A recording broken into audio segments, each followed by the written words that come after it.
sadarkaa addunyaatti isaa ta'u biyya sana keessatti dhiyaachuu of ta'ee mul'achuu fi of ta'ee dhaabbachuu akka danda'uuf gumaata hayyoota irraa barbaachisu kennuudhaaf. Oromiyaa bakka garaagaraatti namoonni mariidhaatii baafamanii ajjeefamuun himannaa irra deebiin dhiyaataa jira. Aangaa'onni maal jedhu?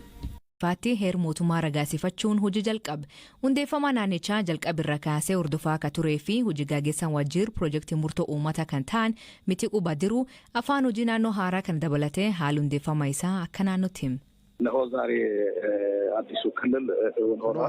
Naannoon haaraan kun ifatti jalqabeera. Heerri mootummaa naannichaa ragga'eera. Afyaa'ii fi ittaanaan afyaa'ii akkasumas pirezidaantiin naannichaas filatamanii sirni alaabaa naannichaa fannisuu fi aasxaa naannichaa ifa gochuu gaggeeffameera. Heera naannoo haaraa hundeeffame kana wanti adda godhu teessoon naannichaa magaala tokko ol ta'uu danda'a kan jedhu raggaasifameera. Haga ammaatti magaalonni 4 teessoo naannichaa akka ta'aniif dhiyaataniiru. Wantoonni bu'uuraa akka moggaasa naannichaa, afaan hojii naannichaa, teessoo naannichaa, aangoo qoqqooddachuu, alaabaa fi aasxaan fedhii uummataa irratti hundaa'uun qorannoon gaggeeffameetu murtaa'e. Caasaalee naannichaa hunda keessatti afaan Amaaraa akka afaan hojii naannichaa ta'u murtaa'eera. Naannoo kana keessaa bakka hundaa akka waliigalan taasisuu waan danda'uuf afaan Amaaraa filatameera. Haa ta'u malee afaanonni biroo kan uummattoonni naannichaa dubbatan mana mareetiin yoo murtaa'an ammoo carraan afaan hojii dabalataa jiraachuu malu ni jiraata. Tajaajilli mootummaa fi humni nageenyaa itti aansuun gurmaa'aa adeema.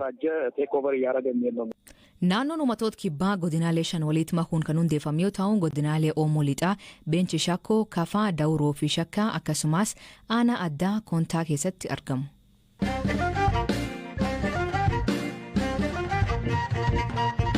Abbaan artist Jaallee Amantee yookiin Kabbitoo maanguddoon gan 70 kan ilmi isaa miseensa Wooboo jedhamee torbaan dabree to'annoo poolisii jala baafamee humnoota nageenyaan ajjeefamee jedhu maatiin isaa. Waan Kabbitoon jedhee fi himannaan wal fakkaatan kanaan dura godinaalee Horoo Guduruu Wallaggaa fi Shaawwa Lixaarraatti maatii fi firoonni dhiyeessan walitti qabuun hirpha gammachuu kan qopheesse. Obbo Amanteen torban 2 dura humna nageenyaatiin qabamuun kaampii poolisii humna addaa Oromiyaa magaalaa Garba Gurraachaa keessatti hidhamanii akka turan ilmi isaanii Jaallee Amantee Kabbitoon BBC'tti himeera. Kan ajjeefaman bakka manneen baay'atan daandii irratti ganama keessaa gara sa'aatii 12 walakkaatti ta'uu dhageenye jedhe.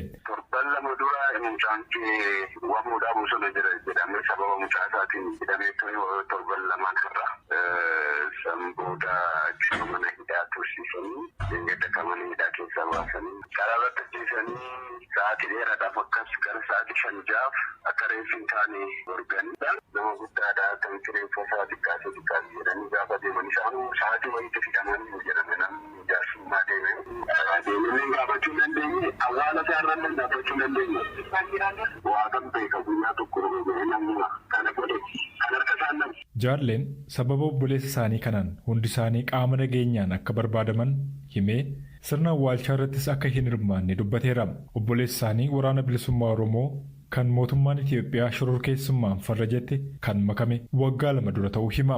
Taatee kuyyuutti mudate jedhame kana ilaalchisuun qulqulleeffachuudhaaf yaalii BBC'n poolisii dubbisuudhaaf taasisee milkoofne. Kanaan dura garuu poolisiin himannaa kana balaaleffateera.